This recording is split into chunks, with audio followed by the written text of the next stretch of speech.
મારો અર્થ મેઘાણી મરજીઓ હતો, કારણ એ વાણીઓ હતો. આગળ બુદ્ધિ વાણીઓ. અમારા માનભાઈ ગઢવી અમારે થાન કહેતા કે ભગવાને બુદ્ધિ વેચી ત્યારે જેટલી વાણિયાને દેવાય એટલી દઈ દીધી, વધી એમાં આપણે બધાય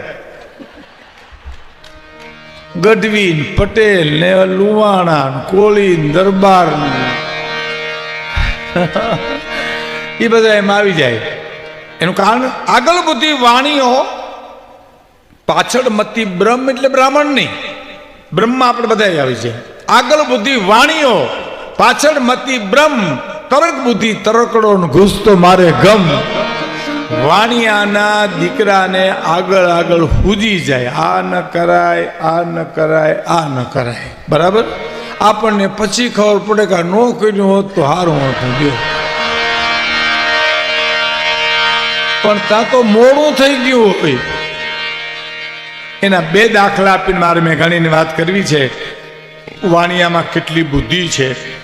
એક શેઠ કરફ્યુ હતો, કરફ્યુ, અને ચોકમાં નીકળ્યા. બોલો, ચાઈન ચોકમાં આવ્યા કરફ્યુમાં, મૂર્ખું ન આવે ને આ ડાયું વરણ ચોકમાં આવીને ઊભા. એટલે પોલીસની ગાડી આવી. કેમ ઊભા સાહેબ? કરફ્યુ છે ખબર નથી? શેઠ કે હા.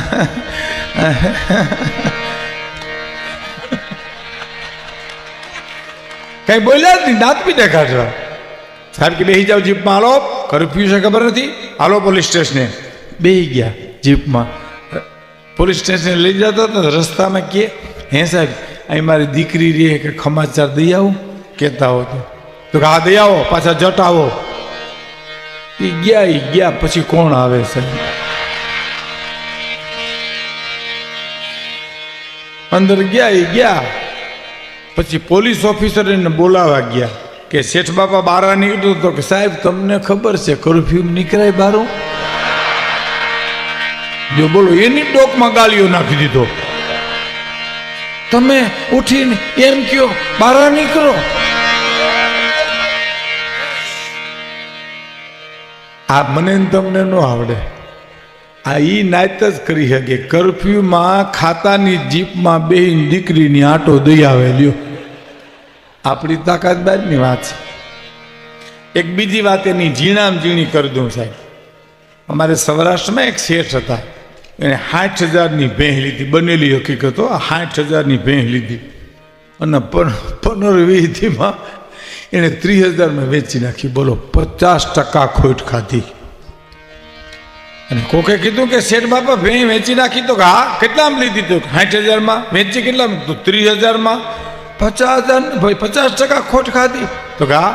લીધું શું? તો કે 5,000ની બકરી. તો કે આનું કારણ શું? તો કે ભેં બોલું તો છાતીમાં દબાણ થાય.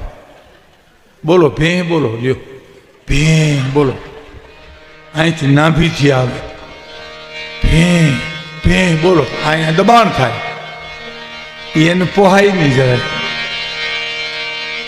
અને બકરી બોલો, આખો દી બકરી બકરી બકરી અહીંથી જ બોલાય, અહીંયા અંદર જાય જ નહીં. હે ભેં છાતીમાં દબાણ થાય, એને ન પોહાય. બકરી બકરી તમે મહિનોથી બોલ્યા કરો તો કાંઈ વાંધો જ ના આવે. એની એક વાત, સર્કસ જોવા ગયા અને આગળની ટિકિટ લઈને બેઠા, હવની આગળ. અને સર્કસના ખેલમાં હિંચકાના સાયકલોના અને ખેલ આવ્યા ત્યાં સુધી એને મજા આવી. હો, પણ હિંસક પ્રાણીના ખેલ શરૂ થયા ને, પરસેવો વળી ગયો, ખોટું ખલ્યું. ઓહો, અહીંયા બેહાય નહીં. હા, આ પિંજરું ખુલી થાવ જ આપણો નાસ્તો કરી જાય. હવે એને હુજે એવું થાય પાછું. બોલો, અહીં શેઠને હુજ્યું ને ઓનકો તો પિંજરું કુદરતી ખુલી ગયું, હાવજ નીકળી ગયો બારો. પછી તો સર્કસના અઘરા મઘરા જે દાવ હતા ને એ તો ઓડિયાસે કરી દીધા. કોઈ તંબુ તોડી નીકળી ગયું, કોઈ હિંચકે ચડી ગયું, પણ શેઠ હળી કાઢીને પિંજરામાં ગરી ગયા ને પિંજરું બંધ કરી દીધું અંદરથી. આવડે આપણને? આ ન આવડે. હાવજ જેવો નીકળી ગયો એમાં હળી કાઢીને પિંજરામાં ગરી ગયા. પિંજરું અંદરથી બંધ કરી દીધું અને ઠેકડા મારે, હાવજ અંદર તો આપણે બહાર, આપણે બહાર તો હાવજ અંદર. કોકે કીધું શેઠ બાપા બારા નીકળો, આબરૂના કાંકરા થાય. તો કે કાંકરા ભલે થાય, મરીએ તો મોટા મોટા પાલિયા થાય, એના કરતા કાંકરા હારા, કાંકરા હારા. આ મારે જે વાત કરવી છે મેઘાણીની, એનો એક પ્રસંગ, મારી માતાઓ બહેનો દીકરીઓ વડીલો બેઠા એટલે કહું, મેઘાણીભાઈને કોકને પૂછ્યું, મેઘાણીભાઈ આ મને બહુ ગમે છે પ્રસંગ છે, કે દરિયા ગીત લખવા કોઈ ગાતું છે શું ભાઈ? સાહિત્ય મેળવ્યું હો, જબરજસ્ત સાહિત્યની ખેવનાની જબરજસ્ત હતી. મેઘાણીભાઈને કોઈ એમ કહેતું ને ભાઈ કે અમારા ગામમાં એક ભાઈ ભજન બહુ સારા ગાય, તો તરત જ એમ કે હાલો ને આપણે ભજન સાંભળવા જાય. તો એ અભિમાની બહુ છે મેઘાણીભાઈની કે ઓલો માણસ અભિમાની બહુ છે, ભજન ગાઈ. તો કે અભિમાની કેવા છે એ તો જોવા દો, એમ એ સાહિત્યનો ભાગ છે ને. અને ઓલો માણસ એમ કે તમે ત્યાં જાઓ ને ભજન ન ગાય ને તમારો અપમાન કરે તો કે એ જોવા તો દો કેવું અપમાન કરે, કેવો હું સહન કરી શકું છું. એ સાહિત્યનો ભાગ છે સાહેબ. એ મારા રાષ્ટ્ર સાહેબનું બિરુદ પામી શકે. ઘાણી એને કોઈ પ્રશ્ન કર્યો સાહેબ, સાંભળજો કે આ ગીત ને લોકગીતમાં શું ફેર? હવે તમને મને કોઈક પૂછે કે આ લોકગીતમાં ગીતમાં શું ફેર, તો આપણે કહીએ આ બેને ગીત ગાયું કે લોકગીત ગાયું, આપને કાંઈ બહુ ફેર ન લાગે. બોલો તો વાણીઓ છે સાહેબ, મરજીઓ છે.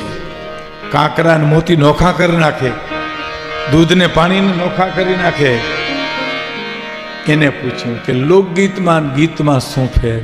મેઘાણીભાઈનો જવાબ સાંભળજો સાહેબ, કે તમારા ફળિયામાં ફૂલ ઝાડનો છોડવો વાવો, કરેણ, ગુલાબ, કોઈ પણ એનું જતન કરો, જાળવણી કરો, પાણી નાખો અને છોડવો મોટો થાય ને એમાં જે ફૂલ આવે એને ગીત કહેવાય. પણ વગડામાં એની મેળે મેળે ફૂલ આવે એને લોકગીત કહેવાય છે. દાખલા તરીકે દિવાળીબેન ભીલ, એ વગડાનું ફૂલ છે સાહેબ. એના પિતાજી ગીરમાં રહેતા. એક ભીલની દીકરી ગાંધી ગીરમાંથી ગીતને ગળામાં લઈને દિલ્હીના દરવાજા સુધી પડઘા પાડે. એ વગડાનું ફૂલ છે સાહેબ, કુદરતનું ફૂલ છે. વાત નીકળી, સમય મર્યાદા ઘણી છે. પણ દિવાળીબેન અમારે વણિજાર ચોકમાં ગાતા ને એ વખતે હેમુ ગઢવી રેકોર્ડિંગ કરવા માટે નીકળેલા સાહેબ. હા, બધા નવરાત્રિમાં. અને ડૉક્ટર જનકરાય નાણાવટી આરામ કરતા હતા, નીંદરમાં મેઘાણીભાઈ હેમભાઈ સૂતા હતા, હેમુ ગઢવી. અને દિવાળીબેનનો અવાજ કાને પીડ્યો સાહેબ, અને જાગી ગયા, ઉઠી ગયા. ગરદણી નાણાવટી સાહેબને ઉઠાડ્યા. આ કોણ ગાય છે? આ બાઈ કોણ ગાય છે? કે ભાઈ ભીલની બાઈ છે, ડૉક્ટર લાડનું કામ કરે છે અને ગરીબીમાં ગાય છે. હેમુ ગઢવી આખી આકાશવાણીની ટીમને ઉઠાડીને વણિજાર ચોકમાં અડધી રાતે ગયા સાહેબ.